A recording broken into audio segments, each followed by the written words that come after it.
لیکن وفاق بھی تو ایک لمٹ جسے کہتے ہیں، کیونکہ ظاہر ہے کہ قوانین موجود ہیں، وفاق خود جا کر تو نہیں کر سکتا. ملٹری بیسڈ آپریشن ہو، اگر کوئی لارج اسکیل آپریشن بھی کرنا ہو تو صوبائی حکومت کی منشا بھی تو شامل ہونا ضروری ہے. میں صراحت سے کہنا چاہتا ہوں کہ وفاق کے پاس وہ تمام عزم بھی اور قانونی استحقاق موجود ہے کہ وہ پاکستانیوں کی زندگیاں بچانے کے لیے جو دہشت گردوں سے لڑائی کرنی ہے وہ کہیں بھی کریں. بہت اچھا ہو کہ ہمیں اس کی تعاون حاصل ہو جائے تاکہ وہاں کے جو لوکل لا انفورسمنٹ ہے وہ بھی شامل ہو.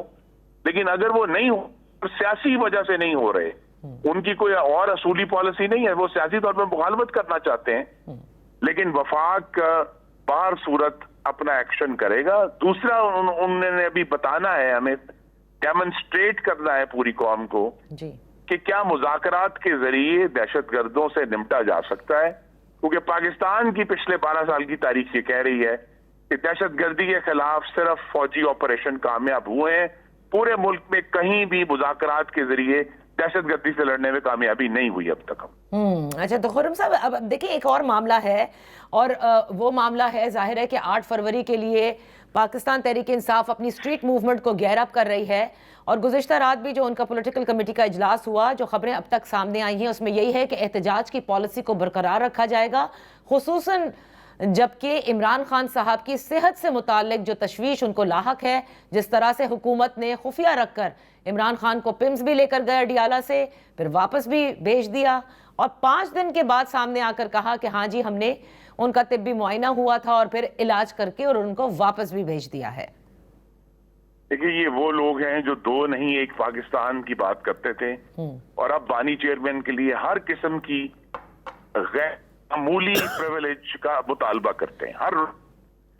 دیکھیے ان کی جو فرض تھا حکومت کا اس نے کیا. انہیں ایک ایشو ہوا آنکھ میں، اس کے لیے ان کو جو بہترین اویلیبل فیسلٹی تھی وہاں تک پہنچایا گیا، اس کا علاج ہوا اور وہ واپس چلے گئے. اور یہ بات اس لیے بھی تحریک انصاف کا موقف جو ہے بہت کمزور ہے کیونکہ چند مہینے پہلے انہوں نے اسی طرح کا ایک پورا ہوا کھڑا کیا تھا. بلکہ کچھ جو یوٹیوبرز ہیں انہوں نے تو خدا نہ خواستہ جو ہے وہ موت تک بات لے گئے تھے کہ پتہ نہیں موت ہو گئی ہے اور کسی کو بتایا نہیں ہے. تو یہ اگر بار بار جب آپ اس طرح کے جھوٹے مفروضے کھڑے کریں گے اور حقائق پر نہیں جائیں، حقائق اب وفاقی حکومت نے سامنے رکھ دی ہیں، اور انشاءاللہ چند دنوں میں ملاقات بھی ہو جائے گی، جس طرح پچھلی دفعہ سب کے جو دعوے تھے اور خدشات تھے وہ بالکل غلط اور جھوٹے ثابت ہوئے، وہ بالکل صحت مند تھے، اس دفعہ بھی جھوٹے ثابت ہوں گے. تو ذاتی معالج کو ملنے کے حوالے سے کیا ہے؟ وہ کہتے ہیں کہ سہیل آفریدی صاحب نے کہا کہ نہ تو کوئی ٹویٹ ہوگی نہ کچھ ہوگا، اس لیے کیونکہ ذاتی معالج ملنا چاہتے ہیں. اور آپ کو یاد ہوگا خرم دستگیر صاحب، ڈاکٹر عدنان جو کہ نواز شریف صاحب کے ذاتی معالج تھے، ان کو اجازت تھی، ایک پورا بورڈ بھی تشکیل ہوا تھا. ایون اگر آپ عمران خان صاحب کی پرانی ٹویٹس بھی نکال کر دیکھیں اس وقت کی، کہ کابینہ نے یہ فیصلہ کیا ہے کہ بالکل نواز شریف صاحب کو ریلیف دیا جائے تاکہ وہ اپنا علاج کر سکے، کیونکہ وہ یہاں علاج ممکن نہیں تھا. یہ حالات اتنے بدل کیوں گئے ہیں اب؟ جی حالات اتنے نہیں بدلے، کیونکہ جب میں عینی شاہد ہوں جب محمد نواز شریف کو نیب جیل سے سروسز ہسپتال لایا گیا تو اس وقت کے وزیر اعظم بانی چیئرمین تو یقین نہیں کرتے تھے، اور انہوں نے پھر اپنے اسی ذاتی معالج کو بھیجا جی یہ ویریفائی کرنے کے لیے کہ کیا واقعی طبیعت خراب ہے. بالکل. تو ان قریب دوبارہ یہ جو ویریفیکیشن ہے وہ ہو جائے گی. یعنی کہ لیکن آپ کو نہیں لگتا کہ حکومت نے اس معاملے کو تھوڑا مس ہینڈل کیا، طول دے دیا کہ خود تحریک انصاف کو یہ موقع فراہم کر دیا کہ وہ مزید حکومت کے حوالے سے بات کریں، یعنی ان کے خلاف بات کریں؟ دیکھیے یہ 21ویں صدی کا سوشل میڈیا ہے، اگر آپ سچ بھی سامنے رکھیں گے تو کیا سرائیاں ہوں گی، اگر تاخیر ہوگی تب بھی کیا سرائیاں ہوں گی. تو ہمیں اسی کیا سرائیوں کا جو کیچڑ ہے اسی میں سے گزر کر سچ تک پہنچنا ہے. صحیح. اچھا، ملاقات کے حوالے سے تو کیونکہ پہلے سے نومبر کے بعد، پھر اس کے بعد جب ملاقات ہوئی لاسٹ ان کی سسٹر کی، اور اس کے بعد ہم نے عطا تارڑ صاحب کی بھی پریس کانفرنس دیکھی، میں صرف یہ جاننا چاہتی ہوں کیا یہ نون لیگ کی پالیسی ہے کہ ملاقات نہیں دینی چاہیے because of the political statements, یا جس طرح سے پھر ٹویٹس آتی ہیں؟